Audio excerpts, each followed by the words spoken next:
So like when people meet Jesus in kind of Western middle class, upper middle class context. Jesus is there?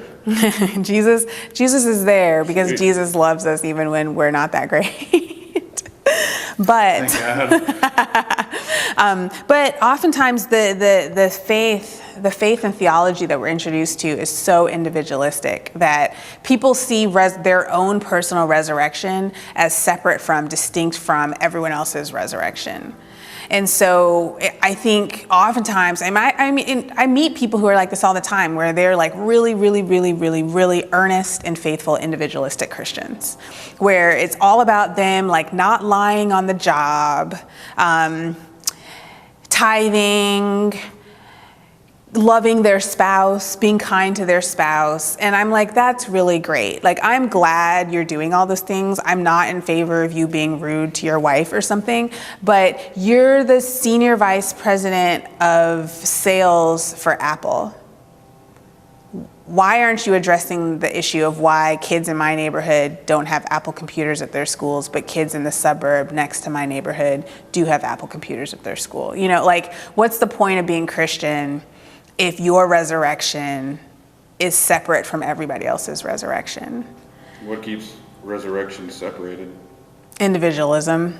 I mean, that's like, people aren't even introduced to a gospel that means something for how they relate to the world, at least the world outside of their little family, like nuclear family unit. And so, you know, I think it's all about me and God, me and my quiet time, me and maybe my spouse. Like, maybe my spouse is part of it. Maybe the way I parent my children is part of it. But this idea that my relationship with God transforms my relationship with the entire world is not something that's introduced at like the, you know, the say so, or like the stand up and come up to the altar and give your life to Jesus. That's not part of it at all. And so we think that a lot of Christians think that if we just get as many people saved as possible, then the world will be transformed.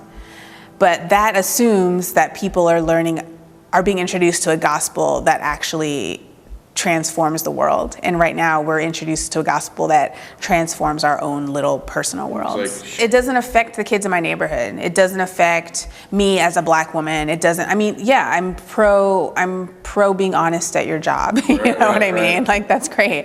You know, it's funny, I've been thinking a lot about this idea.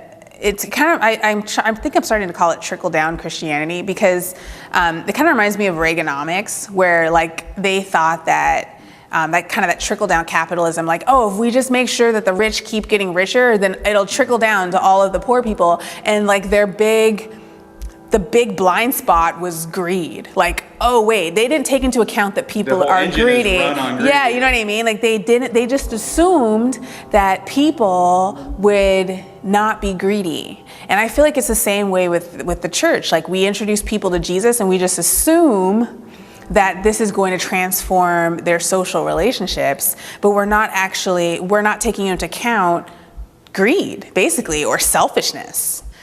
Like, I want to make sure my home is a place of peace, but I'm not caring at all about the kid down the street who's being abused. Or I'm not caring at all about the white guy who looks just like everyone else in our church across the street, who's a John, and who's actually contributing to sex trafficking. You know, like, I mean, people... So maybe you have a cool flyer and maybe some like pimp music and an event to get them to come there to the church, so you could reach the John. The Johns are already in the church. I mean, that's just the reality. The people who are funding sex trafficking are middle class, upper middle class, suburban people. I mean, that's who's in the church. And so they're right there. I mean, we can be addressing these issues amongst us and not making it like oh my gosh, it's over in Thailand that everything's really bad. No, it's right here that everything's really bad too. So having those tough conversations. Right.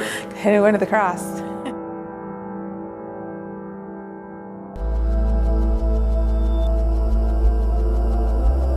I think one of the things that's interesting is, you know, the church has really become so much like the empire that we just automatically value the people who look right or look culturally right, speak culturally right, have the opportunities and the capital.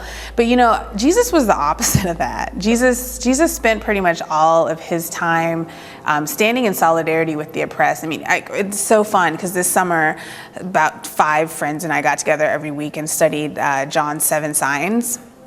And in every single one of those signs, the people who are given the kind of sneak peek into what Jesus is doing, the deeper understanding of the implications of what Jesus is doing, they're always people who are marginalized in society. Starting in John 2 at the wedding at Cana, it's the servants who get to see Jesus actually perform the miracle. They're the ones who see Jesus' first miracle. And the wedding banquet guy, the guy who was running the wedding, it was all hearsay to him. He was like, wait, what happened? He was the one who didn't know what was really happening. And he had to go get that information from the servants. And so we just see like in all 7 of those signs that are supposed to tell us who Jesus really is, like John marks those signs as like, if you want to know who Christ is, like pay attention to these 7 miracles. Every single time it's Jesus showing the miracle to women, showing it to crippled, showing it to hungry people. I mean, another one is like when Jesus feeds 5,000 and, you think there are 5,000 men there, so probably 20,000 people there, massive, massive, massive crowd of people. Who gets to see the miracle? It's the little boy he's the one who actually gets to see Jesus multiply the loaves and the fishes. It's not the rich white guy. He doesn't have that kind of access. The only time Jesus was really saying anything to the rich white guys in his culture, he was typically rebuking them. So Jesus wasn't wearing khakis? No, Jesus wasn't. I mean, the one thing I do love about Jesus, though, is, in the story of Jairus, who had the sick daughter who's about to die, and Jesus stops to heal the woman who's dying who's got the issue of bleeding. The thing I love about it is like Jesus puts Jairus on hold, heals the woman, draws attention to her, kind of uses his platform to show that this woman's important in their society, which I imagine the healing of her identity was probably even more meaningful than the healing of her issue. But then the good thing about Jesus is he still goes and heals Jairus' daughter, because Jesus loves white guys too. You know what I mean? So it's not that he's against people who are in power, but he has very strong words for people who are in power. And what are you supposed to do with that power? How are you supposed to follow Jesus and abdicating it and leading it to the... I mean, Jesus was the most powerful person who walked on the earth, and he used his power in such a way, he redistributed his power in such a way that it led to his death.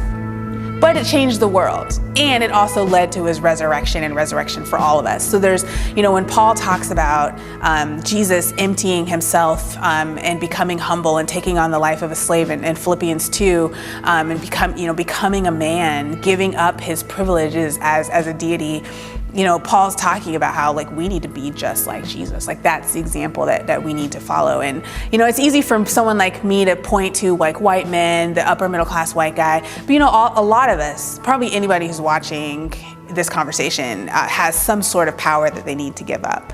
And so for me, it's someone who's highly educated. I'm speaking at this conference here. I mean, I think I'm the only black woman who's speaking at it, but what gives me access? I think you're the only black woman here. Yeah, probably. I haven't seen any. I would have given that woman a hug if I had seen one. Yeah. But what gives me access? Well, I actually am privileged when it comes to education. I have a PhD. People want to read my book. People want to hear me speak. Why? I mean, I live in a neighborhood full of people who never went to high school. Their perspectives on race and division in our society are like 10 times more brilliant than mine. But nobody's inviting them to come speak at their conferences. No one even wants to, if they wrote a blog, first of all, you'd have to have access to a computer and you'd have to have internet and a bunch of other things. So it's something that we all really have to struggle with.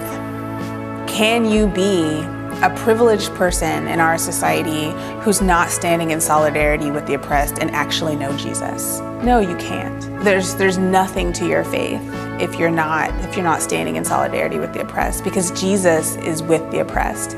And you can't truly see Jesus except through the lens of the oppressed. I'm just a communist.